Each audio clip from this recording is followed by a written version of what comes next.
Hello everyone, Radhe Radhe. So today I am going to explain about the procedure and technique of endotracheal intubation, which is an essential skill in airway management. So हमें अगर airway management के लिए सबसे अच्छा बेहतरीन option है कि हम इन 7 P को फॉलो कर लें तो हमारा बढ़िया हो जाएगा. सो इसमें पहला क्या आता है, प्रिपरेशन. सो प्रिपरेशन का मीन्स इसमें क्या है कि अगर आपको इंट्यूबेशन करते टाइम कोई प्रॉब्लम महसूस हो रही है तो आपको प्रिपरेशन करनी पड़ेगी. कैसी प्रिपरेशन करनी पड़ेगी हम उसी के बारे में पढ़ते हैं, ठीक है. अगर हमें इंट्यूबेशन करते टाइम कोई प्रॉब्लम हो रही है तो हमें एक किट कार्ड बनाना होता है जिसे हम कहते हैं आर्टिफिशियल एयरवे मैनेजमेंट कार्ड. जिस कार्ड में हम क्या क्या रखते हैं, जिस कार्ड में हम क्या क्या रखते हैं, ओरोफेरेंजियल एयरवे, जैसे हम गुडेल एयरवे भी कहते हैं. ये बहुत इंपॉर्टेंट क्वेश्चन है, डायरेक्ट एमसीक्यूज में, नॉरसेट में, बायबा में पूछा जाता है कि ओरोफेरेंजियल एयरवे को क्या कहते हैं, इसका अनदर नेम क्या है. सो इट्स नेम इज या गुडेल एयरवे, राइट. अब आ जाता है हमारा, पहले हम इसके वो समझ लेते हैं फंक्शन और इसके यूजेज. सो हमारा गुडेल एयरवे और ओरोफेरेंजियल एयरवे हो गया. ये किन के लिए यूज़ करते हैं, अनकॉन्शियस पेशेंट के लिए, जिनको होश नहीं है, चेतना नहीं है, बेहोशी हैं, हम उनको, ठीक है, होश नहीं है. At a risk of airway obstruction, अगर उनके एयरवे में, श्वास नली में कोई ऑब्स्ट्रक्शन, कैसा ऑब्स्ट्रक्शन, इसमें भी here is the present of aspiration, उसके गले में कोई एस्पायरेशन मतलब कोई हवा, फ्लूइड, ब्लड, हेमाटोमा मतलब कोई रक्त का थक्का भी जमा हो सकता है, राइट. ऐसा कोई एस्पायरेशन वहाँ शायद हो रखा हो तो हम इस वाले का या गुडेल एयरवे का कि ओरोफेरेंजियल एयरवे का यूज़ करते हैं. अब दूसरा आता है हमारा नेजोफेरेंजियल एयरवे. ओरो का मतलब क्या था, ओरल कैविटी से देना. नेजो का मतलब क्या है कि नेजल से देना, राइट. ये हम कॉन्शियस पेशेंट के करते हैं. इसमें बेहोश वाले बंदे को कर रहे थे, ये हम होश वाले बंदे को कर रहे हैं with a intact of gag reflex. ये गेज रिफ्लेक्स क्या है, यहाँ पे इंटैक्ट का मतलब है कि पेशेंट का एयरवे सही सलामत है या नहीं, मतलब कि वो गेज रिफ्लेक्स कर रहा है नहीं. अब ये हमारा गेज रिफ्लेक्स क्या होता है, चलिए इसको समझते हैं, राइट. ठीक है, गेज रिफ्लेक्स का मतलब है कि बॉडी का प्रोटेक्शन मैकेनिज्म, बॉडी अपने आप को किसी भी फॉरेन बॉडी से कैसे प्रोटेक्ट करती है. ये एक प्रोटेक्शन रिफ्लेक्स है. जब कोई चीज़ जैसे कि ट्यूब, सक्शन कैथेटर, देखो ऐसे समझते हैं, आप अपने गले में अगर उंगलियां डाल लें तो उसके रिस्पॉन्स में आपको वॉमिट जैसी फीलिंग आएगी ना. बॉडी सोचेगी कि ये क्या चीज़ हमारे अंदर आ रही है, इसको बाहर निकालो, बाहर निकालने की कोशिश करो. एग्जैक्ट यही कॉन्सेप्ट इधर लग रहा है कि ये गेज रिफ्लेक्स एक प्रोटेक्शन रिफ्लेक्स है. जब कोई चीज़ जैसे कि ट्यूब, क्योंकि हम इंट्यूबेशन कर रहे हैं तो ट्यूब ही तो डाल रहे हैं ना, तो अगर ट्यूब और सक्शन कैथेटर मतलब कि जब हमें एयरवे को साफ करना हो, ठीक है, अगर हम वो चीज़ गले में यानी कि थ्रोट के पोस्टीरियर फेरिंग्स में, ठीक है, पोस्टीरियर फेरिंग्स में, ये इधर हमारा फेरिंग्स होता है, इधर से डालेंगे, ठीक है. अगर हम डालेंगे तो पेशेंट एक रिस्पॉन्स करेगा, हम लोग भी नॉर्मल करेंगे, जो कि रिस्पॉन्स होगा रेटसिंग एंड वॉमिट की फीलिंग. उसको वॉमिट जैसी तो फीलिंग आएगी ना जल्दी से, अगर उसके गले में कुछ जाएगा तो, और डायरेक्ट वॉमिट भी हो सकती है बंदे को. एयरवे अपने बचाव के लिए कॉन्ट्रैक्शन भी करेगा, मतलब कि अगर आप अपने गले में अपनी उंगलियां डाल रहे हैं तो, क्योंकि गले को तो आपकी उंगलियां चाहिए नहीं है ना, तो फिर गला सिकुड़ने लगेगा अपने बचाव के लिए कि ये चीज़ क्यों आ रही है मेरे अंदर. एयरवे के बचाव के लिए मसल्स अपने आप को, गले की मसल्स अपने आप को कॉन्ट्रैक्ट करेंगे यानी कि सिकोड़ेंगी, ठीक है.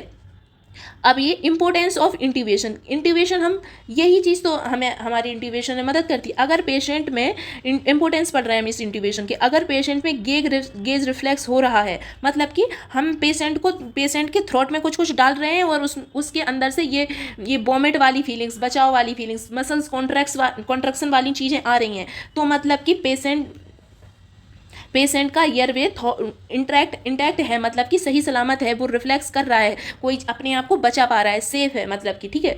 अगर वॉमिट, ठीक है, अगर बंदे में इंट्यूबेशन रिफ्लेक्स ना हो रहा हो तो, कि हमने उसमें ट्यूब डाल दिया, उसके एयरवे ने कोई रिस्पॉन्स ही नहीं किया, ना वॉमिट की, ना मसल्स कॉन्ट्रैक्शन किया, तो मतलब कि इंट्यूबेशन में डिफिकल्टी हो सकती है, ठीक है.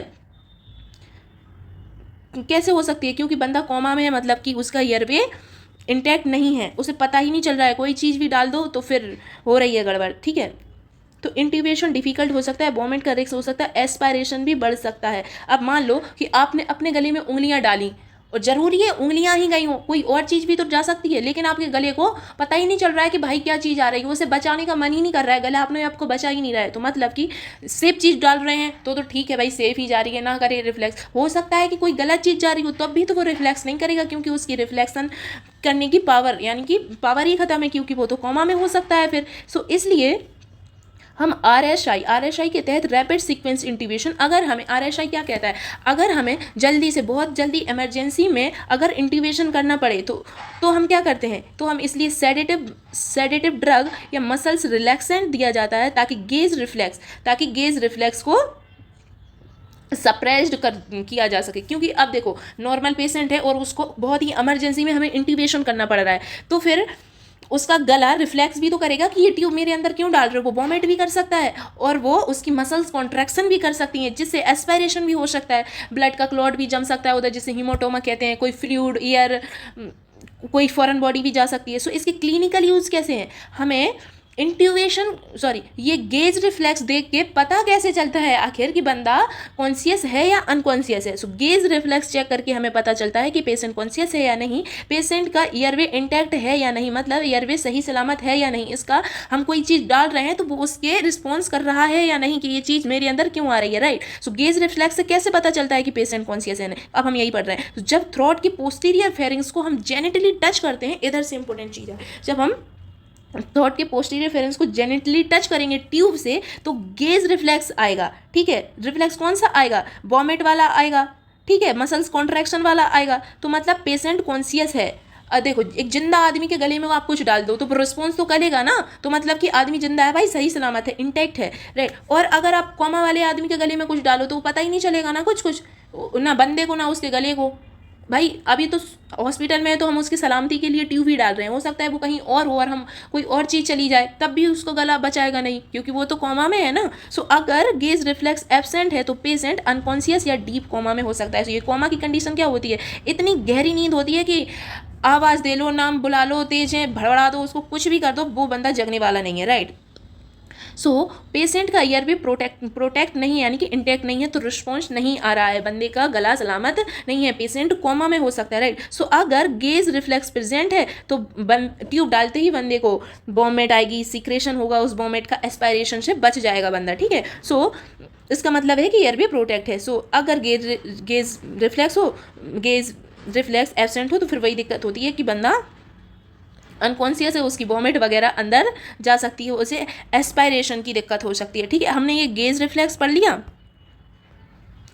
सो हम पढ़ क्या रहे थे, हम यही पढ़ रहे थे ना कि इन वाली चीज़ों का, ईयरवे मैनेजमेंट वाली डिवाइसों का हम यूज़ कब करते हैं, जब हमारे ईयरवे में कठिनाई हो इंट्यूबेशन करते समय। सो हमने पहला पढ़ा था ओरिंजोफेरेंजियल ईयरवे, जिसे हमने गोडेल ईयरवे बोला था, जो कि अनकॉन्शियस पेशेंट के लिए यूज हो रहा था, और कब हो रहा था, जिसमें ईयरवे ऑब्स्ट्रक्शन हो, मतलब कि ईयरवे में उनके कुछ दिक्कत हो, पोजीशन वगैरह चेंज हो रही हो, गले में कोई इंजरी इम्पेयरमेंट आ गया हो। और नेजोफेरेंजियल ईयरवे हमारा हो रहा था नोज के थ्रू, ये हो रहा था उसके ओरल कैविटी के through, right. So conscious patient में हम देखते हैं इसका गेज रिफ्लेक्स, यही चीज़ हमने इधर पढ़ी थी, राइट।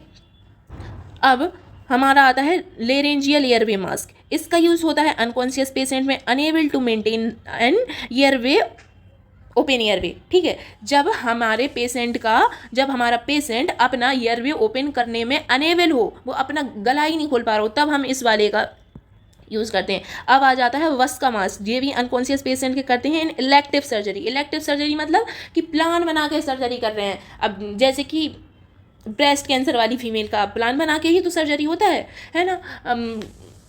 डिलीवरी, ये बच्चों वाली डिलीवरी, ये भी तो प्लान बना के सर्जरी होती है ना।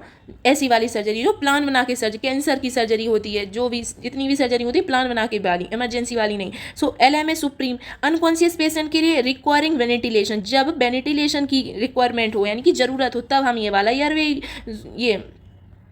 ईयरवे मैनेजमेंट वाला डिवाइस यूज़ करते हैं। अब लेरेंजियल ट्यूब, ये भी अनकॉन्शियस पेशेंट के लिए और रिक्वायरिंग वेंटिलेशन के लिए, राइट। सो हम इसमें देख लेते हैं, ठीक है। इसमें और दूसरी चीज़ें भी लिखी हो सकती हैं, गेज रिफ्लेक्स के लिए, ये ओरोंजोफेरेंजियल, ये भी नेजोफेरेंजियल गेज रिफ्लेक्स के लिए, मतलब कि वही बंदे के रिस्पॉन्स देखने के लिए कि ट्यूब डालने पर क्या आ रहा है। सो ये भी हमारा LMA लेरेंजियल एयर मास्क, ये भी एयरवे को मेंटेन करने के लिए, जब बंदा अपने खुद से एयरवे खोलने में एबल ना हो। और बस का mask used in unconscious patient under general anaesthesia और इलेक्टिव सर्जरी। जनरल एनेस्थीसिया क्या होता है? एनेस्थीसिया के पिछले वीडियो में हमने 3 टाइप पढ़े थे ना। लोकल एनेस्थीसिया मतलब कि बंदे का कोई स्पेसिफिक पार्ट को सुन कर देना जिसमें बंदे को होश भी रहता है, और जनरल एनेस्थीसिया मतलब बंदे को होश ही नहीं रहता, उसको पूरा सुन कर दो। और रीजनल एनेस्थीसिया का होता है बॉडी का कोई विशेष रीजन सुन कर दो, जैसे कि कमर के नीचे वाला हिस्सा सुन कर दो, ऊपर वाला हिस्सा सुन कर दो। और इलेक्टिव सर्जरी की, ठीक है, इलेक्टिव सर्जरी वही प्री प्राण वाली सर्जरी, राइट। और ये अनकॉन्शियस पेशेंट में करते हैं। पॉजिटिव, और ये LMA supreme use for positive pressure, मतलब कि पॉजिटिव जनरल जेंटल प्रेशर को बनाए रखने के लिए। Laryngeal tube use to ventilation in unconscious patient, right. अब तो ये हमारे हो गए कि हमने गले में डालने वाली चीज़ें ये हमें इतनी लेनी है। किस में? आर्टिफिशियल एयरवे मैनेजमेंट जो कार्ड बनाना है, किस सिचुएशन में कार्ड बनाना है? जब हमारा इंट्यूबेशन करने में हमें दिक्कत आ रही हो, ठीक है भैया। ये एक चीज़ ये लेते हैं। सो ये लेरेंजियोस्कोप क्या होता है? लेरेंज मतलब लेरिंग्स में देखने वाला, स्कोप लेरिंग्स मतलब लेरिंग्स हमारे गले का, और स्कोप मतलब जिससे चीज, it is a device that is use to visualise the, इसके अंदर इधर एक कैमरा और लाइट भी होती है, ठीक है। So larynx and adjacent structure mainly for the inserting a tube into a tracheobronchial tree, ठीक है, वही ट्रैकिया में डालने के लिए। कैसे डालने के लिए? इधर डालने के लिए, ठीक है। अभी मैं बताऊंगी कि इधर कैसे डालते हैं, ठीक है। हमने इतनी चीज़ें पढ़ ली। अब हमारे पास एक चीज़ और है। हमने वो सब मास्क वगैरह जितने प्रकार के होते थे हमने वो सब ले लिए, और मास्क भी लेने हैं हमें बहुत सारे प्रकार के। सो मास्क के टाइप भी देख लेते हैं पहले कि हमें मास्क कौन कौन से टाइप के लेने हैं, ठीक है।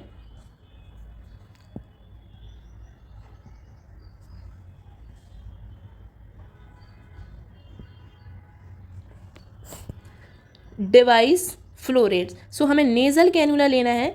इसमें इसका नेजल कैनुला का फ्लो रेट क्या होता है? 1 से 6 लीटर ऑक्सीजन प्रोवाइड करना उस बंदे को इन 1 मिनट में। नेजल कैनुला सबसे नॉर्मल यूज़ होने वाला फेस मास्क है जो कि 1 से 6 लीटर ऑक्सीजन प्रोवाइड करता है। FiO2, इस FiO2 का मतलब क्या है?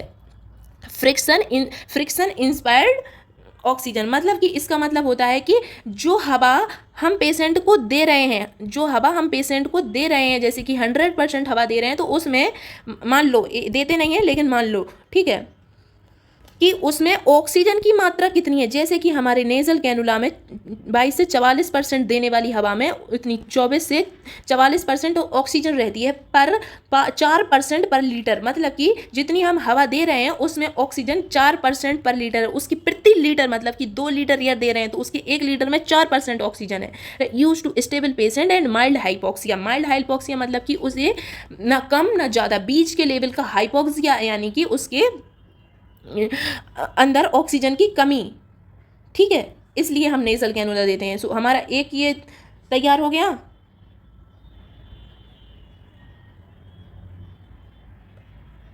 ठीक है, अब हम दूसरा देखते हैं बेंचुरी मास्क, या इसे बेनेटी मास्क कहते हैं। सो इसका फ्लो रेट कितना है? ये 2 से 15 लीटर पर मिनट ऑक्सीजन देता है। Varies by the adapter of colour, adapter and colour. इन ये जो कलर देख रहे हैं इनके उस पर, और अडेप्टर के जो अडेप्टर हम उसमें लगाते हैं वेंटिलेटर में, ठीक है, उसके हिसाब से इसका फ्लो रेट वेरी करता है। इसका FiO2 मतलब कितना है?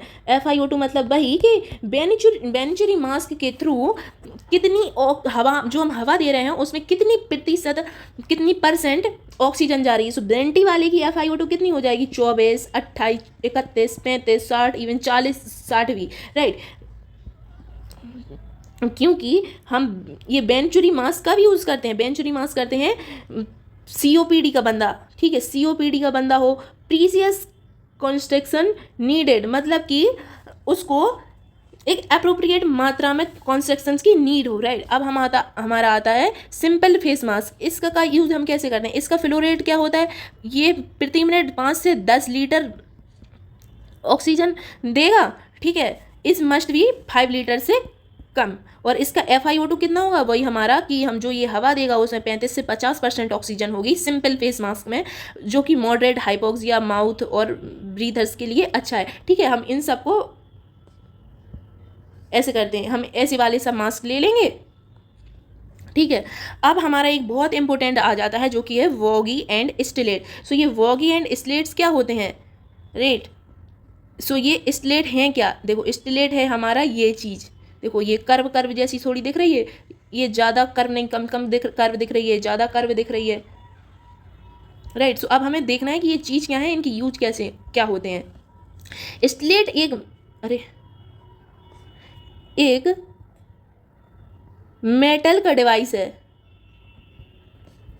जो ईटी ट्यूब के अंदर डलता है। सो हम जो हमारे ईटी ट्यूब के अंदर, ट्यूब तो हमने देखा ही था, ईटी ट्यूब के अंदर डलता है ट्यूब हमारा, देखो ये इस ट्यूब के अंदर डाल देते हैं हम वही स्टिलेट को, ठीक है। इस डंडी को हमने उसी में डाल दिया। इसकी यूज क्या आते हैं, ईटी ट्यूब को शेप एंड कर्व देने के लिए, ठीक है। ये क्योंकि इसका स्टाइल तो देख रहे हो ना कि ये कर्व जैसा है। सो अगर ये फ्लेक्सिबल ईटी ट्यूब के अंदर चला जाएगा, क्योंकि ईटी ट्यूब तो हमारा फ्लेक्सिबल है, और फ्लेक्सिबल चीज़ के अंदर कोई मेटल की डंडी डाल दी जाए तो वो ट्यूब उस डंडी के अकॉर्डिंग शेप नहीं पकड़ लेगा। सो एग्जैक्टली ये हमारा स्टिलेट ट्यूब के अंदर यही काम करता है, राइट। सो हमने इसका पहला यूज़ क्या पढ़ा था कि ट्यूब को कर्व शेप देने के लिए, क्योंकि ये भी तो नेचर में कर्व है, तो और हमारा ट्यूब फ्लेक्सिबल है तो उसमें डाल देंगे फ्लेक्सिबल ट्यूब में, तो हमारा ट्यूब भी कर्व हो जाएगा। सो क्योंकि डिफिकल्ट एयरवे में ट्यूब को सही डायरेक्शन देने के लिए गाइड करता है। जब हम अपना ट्यूब हम उसमें डाल रहे हैं गले में, और अब ट्यूब तो फ्लेक्सिबल है भाई, वो तो कहीं भी जा सकता है, अब कहीं भी तो उसको जमाना नहीं है, तो इसलिए हम उसमें एक मेटल की डंडी डाल देते हैं जिसे हम स्टिलेट कहते हैं, जो कि कर्व में होती है।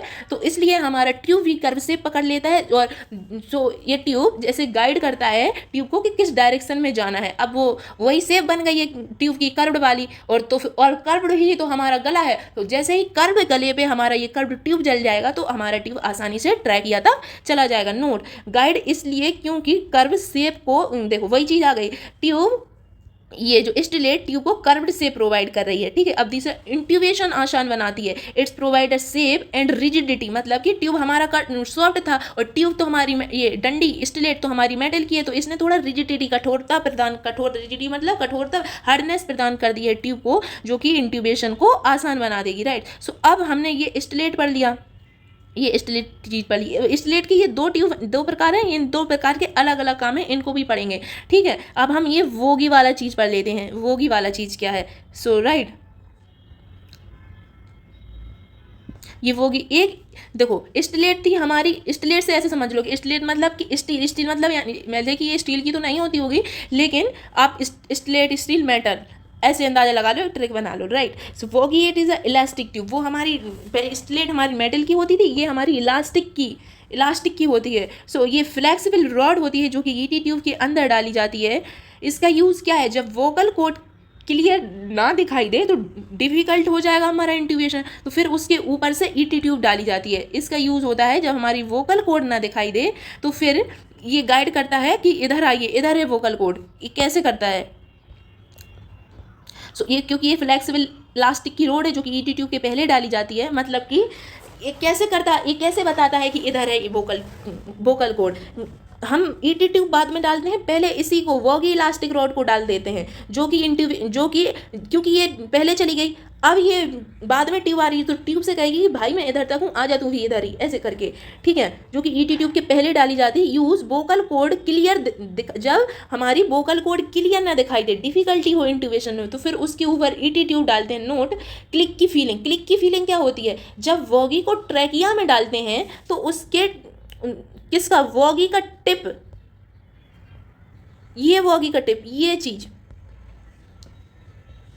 ठीक है। तो वोगी का टिप ट्रैकिया के अंदर वाली रिंग, जो ट्रैकिया में रिंग होती है कार्टिलेजिनस रिंग 16 से 20, जो कि ट्रैकिया को डैमेज होने से बचाती हैं, जो जब वो उसकी टिप ट्रैकिया के कार्टिलेजिनस रिंग से टकराएगी तो जिससे आपको एक हल्का क्लिक फील होगा, ठीक है। इसका मतलब है कि वोगी ट्रैकिया में सही जगह जा चुकी है। सो हमारी ये वोगी ट्रैकिया को कैसे कहती है कि सॉरी, ये वोगी ट्रैकिया उसको ट्यूब को कैसे कहती है कि भाई तू इधर आ जा। सो जब हम वोगी को अंदर हमने ट्यूब से पहले डाला तो ये वोगी ट्रैकिया के कार्टिलेजिनस रिंग से टकरा के एक क्लिक वाला फीलिंग देती है, ठीक है। तो मतलब कि हमारा वोगी ट्रैकिया में सही जगह जा चुका है, एसोफेगस में नहीं गया है। तो अब हमारा क्लिक वाली फीलिंग आ गई है, मतलब कि ये ट्रैकिया में जा चुका है। तो अब हमने पहले, अब मान लो कि हमें 1 किलोमीटर दौड़ना है।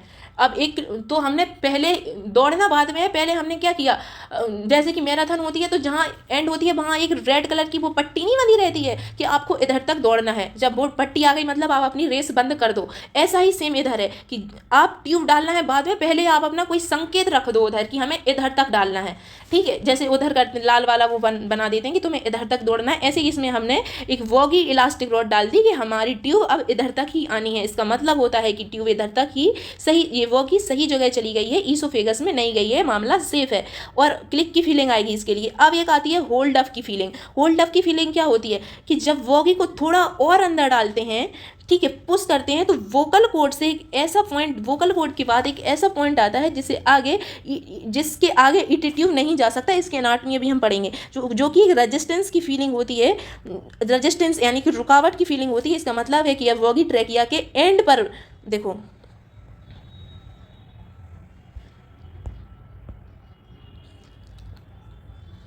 अरे इसमें नहीं है ये चीज़, इसमें है, देखो ये वोकल कॉर्ड है हमारी, इधर तक आती है हमारी वो वॉगी, इधर तक आएगी, इसके बाद हम ऊपर से वो डालेंगे ईटी ट्यूब। तो मतलब इधर हमारी वॉगी बैठी है, राइट, इधर हमारी मान लो वॉगी बैठी है और इधर से हमारा ईटी ट्यूब आ रहा है, तो इधर आते ही आते आते आते इधर से ये कट होगा, क्लिक की आवाज़ आएगी, तो मतलब कि हमारा वॉगी सही जगह पे गया, ये पीछे वाली ईसोफेगस में नहीं गया है, ठीक है।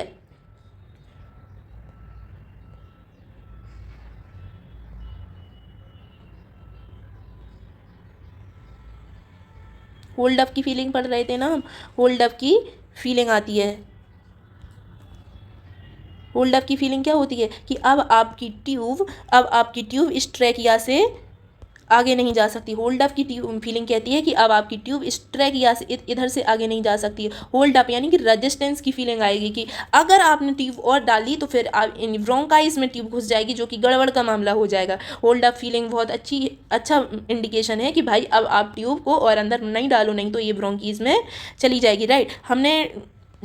ये हम पोजीशन पढ़ रहे हैं ना, ठीक है। अब हमने पोजीशन पढ़ ली,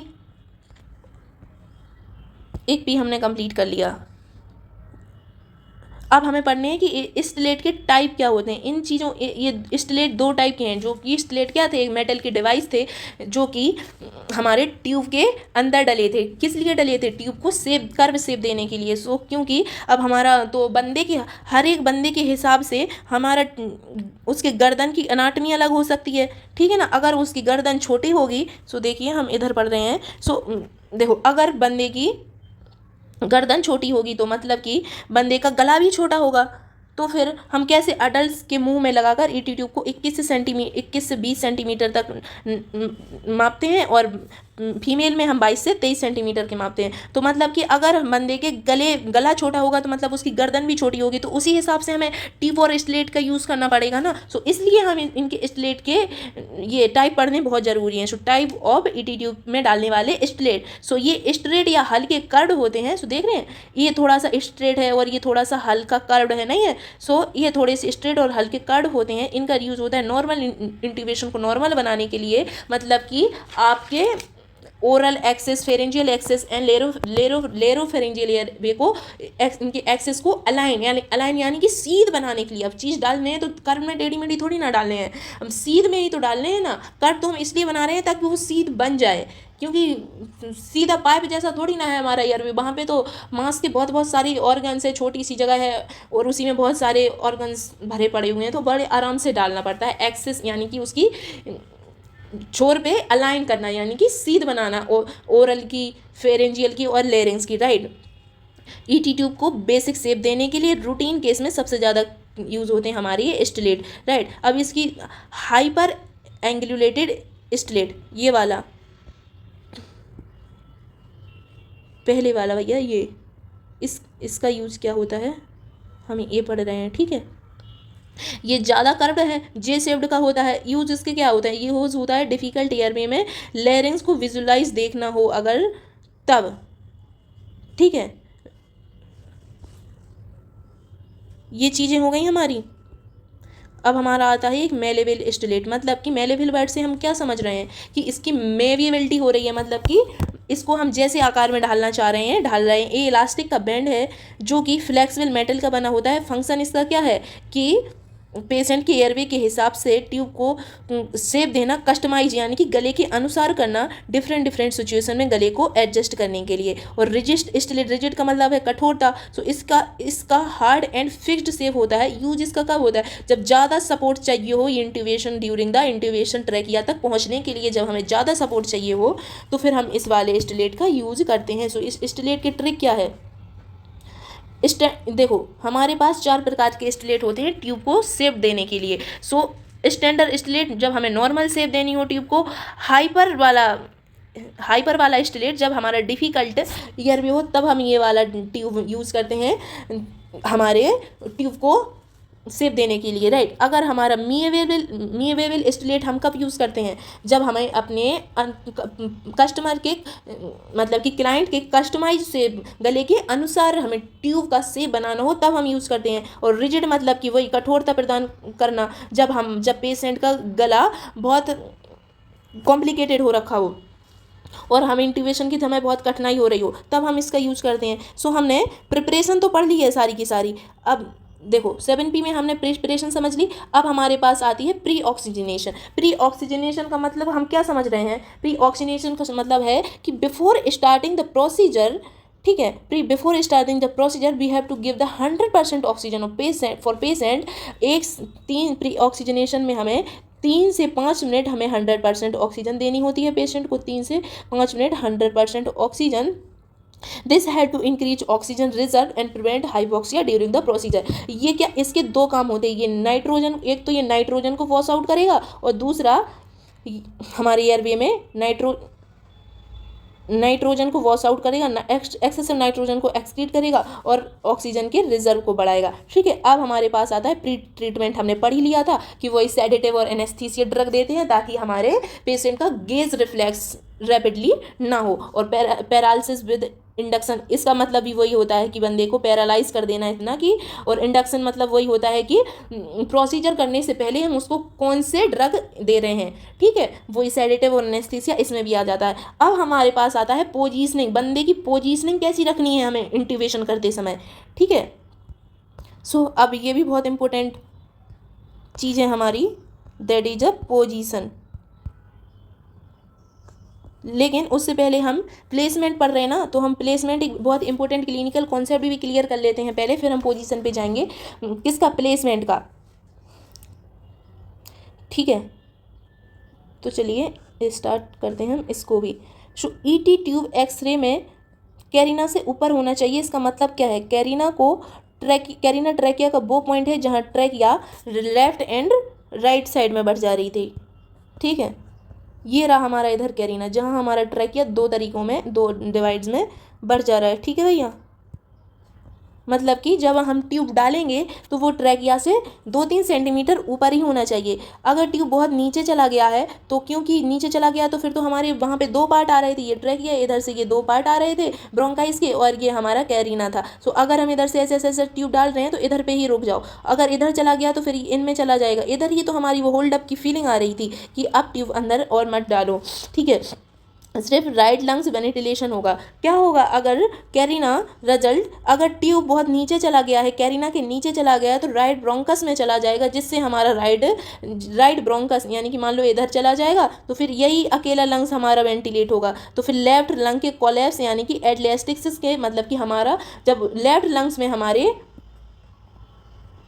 ऑक्सीजन नहीं जाएगी तो वो कोलैप्स यानी कि एटलेस्टिक्स यानी कि हमारे लंग्स में ब्लड सप्लाई की कमी, लंग्स बंद हो जाएगा। अगर ट्यूब बहुत ऊपर है तो वोकल कॉर्ड के पास आ सकता है रिजल्ट, या लीक हो सकती है। इनफेक्टिव वेंटिलेशन, मतलब कि जैसा हमें वेंटिलेशन चाहिए था वैसा तो हो ही नहीं पाएगा। सो एयरवे का फुल अलाइनमेंट क्या है, एग्जाम के पॉइंट ऑफ व्यू से बहुत इंपॉर्टेंट है। तो पहले तो नोज एंड माउथ में ले जाओ, फेरिंग्स में ले जाओ, लेरिंग्स में ले जाओ, वोकल कॉर्ड में ले जाओ, ट्रैकिया में ले जाओ। कैरिना से बाहर मत ले जाओ, और ट्रैकिया ये हमारा सबसे इंपॉर्टेंट लैंडमार्क है, राइट। सो अब आगे राइट एंड लेफ्ट ब्रोंकी में मत ले जाओ। अगर ये कैरिना से नीचे गया तो राइट ब्रोंकी में चला जाएगा, जिससे हमारा यही पार्ट अकेला वेंटिलेट हो पाएगा और ये हमारा कोलेस या एडलेस्टिक्स भी हो सकता है, और फिर हमारे ब्रोंकीज में और एल्वोलाई तक हमारी ऑक्सीजन प्रोवाइड हो जाएगी, राइट। सो ईटी ट्यूब की सही पोजीशन क्या होनी चाहिए, उसके टिप क्या है? सो मिड ट्रैकिया में होनी चाहिए, कैरिना से 2-3 सेंटीमीटर ऊपर होनी चाहिए। सो एक्सरे में कैसे पहचानेंगे हम कि ट्यूब हमारी कहाँ है? ट्यूब मिड लाइन में है, ट्यूब कैरिना के ऊपर है, दोनों लंग्स में समान एक्सपेंशन यानी कि फैलाव हो रहा है, right. So exam ready line on chest X-ray the tip of the endotracheal tube should lie the 2 से 3 centimetre above the carina to ensure proper bilateral ventilation. Trick क्या है हमारी इसकी? नॉट टू हाई और not too low, just above the carina. कितने above इसकी? Carina से 2 से 3 सेंटीमीटर हमारी ये अबव होनी चाहिए, ठीक है। हमने क्या क्या पढ़ लिया? प्लेसमेंट वाला हमने पढ़ लिया, पोजीशनिंग वाला पढ़ लो अब। पोजीशन पेशेंट की क्या? इंट्यूबेशन करते समय मरीज का बेड देखो कैसा, ऐसा मरीज का बेड सर्जन के अम्बलाइकस तक होना चाहिए, और पेशेंट और मरीज के बीच दूरी ज़्यादा नहीं होनी चाहिए, करीब करीब होनी चाहिए, राइट। और पेशेंट का हेड पीछे की तरफ होना चाहिए। देखो इसका हेड पीछे की तरफ है और पीछे की तरफ झुका हुआ है, जिसे हम एटलेंटो ऑसिपिटल लेवल बोलते हैं। ये जो पेशेंट हमारा जैसा लेटा है इसको हम एटलेंटो ऑसिपिटल स्तर कहते हैं। कैसे कहते हैं चलिए देखते हैं। ईयर पे position in anaesthesia, stiffening and seizuring. So इन चीज़ों का नाम क्या है, ठीक है। ये भी देख रहे हैं हम, पोजीशन पढ़ रहे हैं ना, सो हम ये वाली चीज़ पढ़ रहे हैं। ये सीजरिंग का मतलब कैंची की तरह मुंह खोलना, इसका मतलब है कि कैंची की तरह मुंह खोलना। कैसे खोलेंगे? पेशेंट का मुंह खोलो 2 फिंगर से कैंची के जैसे, अपने हाथ से कैंची के जैसा वो बनाओ, देखो ऐसा। ये कैंची ऐसी होती है ना, ऐसी ऐसी। सो अंगूठे से आपको उसका नीचे वाला लिप दबाना है और मिडिल फिंगर्स आपके ऊपर वाले लिप्स के नीचे रखनी है, राइट। ऐसे आपको उसका मुंह खोलना है, अपोजिट डायरेक्शन में प्रेशर डालकर मुंह खोलते हैं। ये हो गया हमारा, और हमारा वो भी हो गया कि पेशेंट का हमें पोजीशन कैसा देना है। पोजीशन हमारा ये हो गया, ऐसी वाली पोजीशन देखना है जिसमें हमें देखो, जिसमें हमें हेड के नीचे कोई चादर मोड़ के रखनी है। चादर मोड़ के क्यों रख रहे हैं? ताकि हमारे सिर में लचीलापन बना रहे। हाथों में दबाव डालकर एक हाथ को हम अपने पेशेंट के गाल पर रखेंगे और उसका हम मुंह खोलेंगे, राइट। और ये चीज़ ये वही है हमारा क्या, मैकिन्टोश लैरिंजोस्कोप। मैकिन्टोश लैरिंजोस्कोप है हमारा ये चीज़। ये इस चीज़ से हमें अपना पेशेंट का एपिग्लोटिस तक जाना है। कैसे जाना है देखो, वो हमने जो अभी चीज़ दिखाई थी लैरिंजोस्कोप से हमें उसके जीभ, देखो जीभ है, ये जीभ और एपिग्लोटिस के बीच में ये जो वैक्यूल आता है एक चीज़, इसको दबाना है। अगर हम इसको दबा लेंगे तो फिर हमारा एपिग्लोटिस उठ जाएगा और हमें वोकल कॉर्ड विजिबल हो जाएगी, जो हमारा इंपॉर्टेंट लैंडमार्क है, राइट। ठीक है, हमारा ये चीज़ हो गया। अब हमें क्या करना है कि इस जो चीज़ हमने ये चीज़ ली थी लैरिंजोस्कोप, ये चीज़ ली थी, इसमें हमारा एक बल्ब लगा है और कैमरा भी लगा है, मतलब लाइट लगी है और कैमरा भी लगा है, ठीक है। इससे हमें अपने इस वैक्यूल को दबाना है, जो कि जीभ से पहले और एपिग्लोटिस के, मतलब कि जीभ के बाद और एपिग्लोटिस के पहले है। सो हमारा जब हम वैक्यूल को दबा लेंगे तो हमारा एपिग्लोटिस उठ जाएगा और हमें वोकल कॉर्ड आसानी से विजिबल हो जाएगी, राइट। हमारा इतना हो गया। अब क्या होगा देखो, इसमें समझते हैं। ये चीज़ हमारा है मैकिन्टोश लैरिंजोस्कोप, ये हमारी टंग है, ठीक है, और ये हमारा एपिग्लोटिस और ये वैक्यूल है। सो देखो आराम से देखो कि ये लैरिंजोस्कोप से हमारा वैक्यूल दबा है, प्रेस कर रखा है, जिससे हमें ट्रैकिया तक पहुंचने में आसानी हो रही है, राइट। इतना हो गया हमारा, ठीक है। प्लेसमेंट पढ़ रहे हैं ना, पोजीशनिंग पढ़ रहे हैं, और ठीक है। अब हमने प्लेसमेंट पढ़ ली कि कैसे हमें वहाँ तक जाना है। वैक्यूल, हमें अपने वैक्यूल को दबाना है लैरिंजोस्कोप से, जिससे हमारा एपिग्लोटिस दिखेगा, और जब हमारा एपिग्लोटिस एक बार दिख जाए तो फिर हम वैक्यूल तक जा सकते हैं, ठीक है। और ये था हमारा वो कि अब हमें इसके बाद से नहीं जाना है, ये हमारा वही है कैरिना, ठीक है। अब हम देखते हैं हमारा लास्ट चीज़, ये चीज़ पोस्ट इंट्यूबेशन मैनेजमेंट। तो पोस्ट इंट्यूबेशन मैनेजमेंट क्या है, अब हमारा वही है कि ट्यूब हमारा कहाँ तक गया है, इस चीज़ को हम एक्सरे में देखेंगे। सो एक्सरे का वो चीज़ तो हमने कल पढ़ ली थी कि कैसा दिखेगा। और एक चीज़ और इधर छूट रही है जो कि है, देखो पोजीशनिंग वाला ये था, गर्दन को पीछे तक उठाना है, जिसमें आपका फ्लेक्शन होना चाहिए सर्वाइकल स्पाइन का मतलब कि मुड़ा हुआ होना चाहिए पीछे की तरफ, फ्लेक्शन का मतलब मुड़ना पीछे की तरफ। और extension of atlanto occipital joint, जो हमारा इधर एटलेंटो ऑस्पिटल जॉइंट है उसका एक्सटेंशन मतलब कि ये चीज़ गर्दन ऊपर की तरफ, और इस जॉइंट को देखो ये चीज़ थोड़ी सी नीचे आ रही है, ये चीज़ ये राइट लाल वाले के नीचे, ठीक है। और हमारा गला ऐसा ऊपर की तरफ होगा। अब हमारे पास आती है एक और ये चीज़, ये है कव्ड एंड नॉन कव्ड ट्रैकेस्टोमी, वही वाली है मतलब कि इंट्यूबेशन वाली। हम कव्ड करते हैं किसके लिए, कव्ड हम यूज करते हैं बड़े बड़े मरीजों के लिए मतलब कि एडल्ट्स के लिए, और हम वो किसके लिए करते हैं, नॉन कव्ड करते हैं हम बच्चों के लिए। क्यों, इन कव्ड का और नॉन कव्ड का अंतर क्या है हमारे पास, क्यों हम इनको ऐसे करते हैं। सो इसका मेनली बेसिक सा अंतर हमारा ये है कि कव्ड प्रेशर को बनाता है, जिससे अगर हमने कव्ड वाला बच्चे में लगा दिया तो उसका ज़्यादा कफ का काम क्या है कि प्रेशर बनाना, जाम करना ट्रैकिया को, सो बच्चे की ट्रैकिया जाम नहीं हो जाएगी। सो हमारे पास ये चीज़ थी कि फाइलेट बलून, और देखो हमारे पास दो तरह की हैं ये, जिसमें हमारा एक है नॉन कव्ड ट्यूब, एक है हमारा कव्ड ट्यूब। सो ये हमारा कव्ड ट्यूब उनके लिए होता है बड़े बड़े बच्चे एडल्ट पेशेंट के लिए, और कव्ड हमारा होता है कि नॉर्मल पेशेंट के लिए मतलब बच्चों के लिए, राइट। अब इसमें कुछ बचा नहीं है, हाँ प्लेसमेंट वाली चीज़, सॉरी ये पोस्ट मैनेजमेंट वाली चीज़। तो अब हम इसमें क्या करते हैं, एक चीज़ देख लेते हैं। जब हम एक्सरे वाला तो कर ही लेंगे, जिसमें हमें रेडियोपिक लाइन से दिख जाएगा कि हमारा एक्सरे किधर है। सो हम एक चीज़ और करते हैं जो कि हमारी उससे स्टेथोस्कोप से चेक करना, साउंड सुनना ट्यूब के। सो उसकी फ़ोटो मेरे पास, एक लंग्स की फ़ोटो निकाल लेते हैं गूगल से।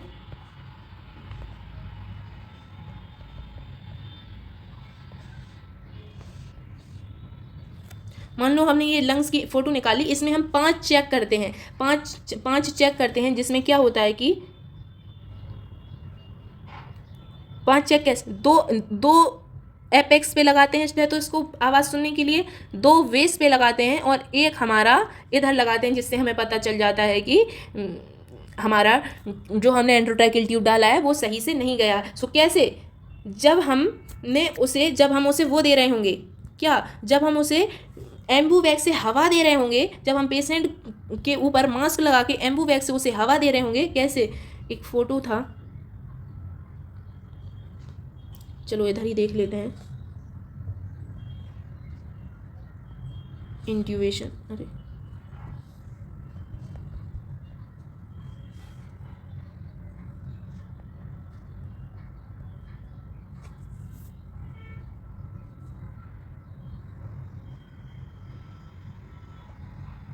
देखो ये इसके अंदर ट्यूब डला है, लेकिन एक बलून से हम उसे हवा भी तो दे रहे हैं ना।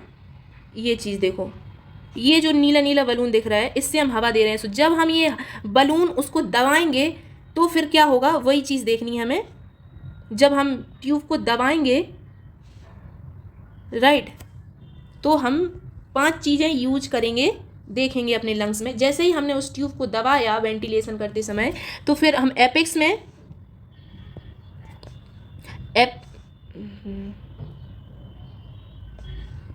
दो चेक करेंगे एपेक्स में, उस स्टेथोस्कोप को इधर प्रेस करेंगे, ठीक है, छाती के ऊपर से देखो,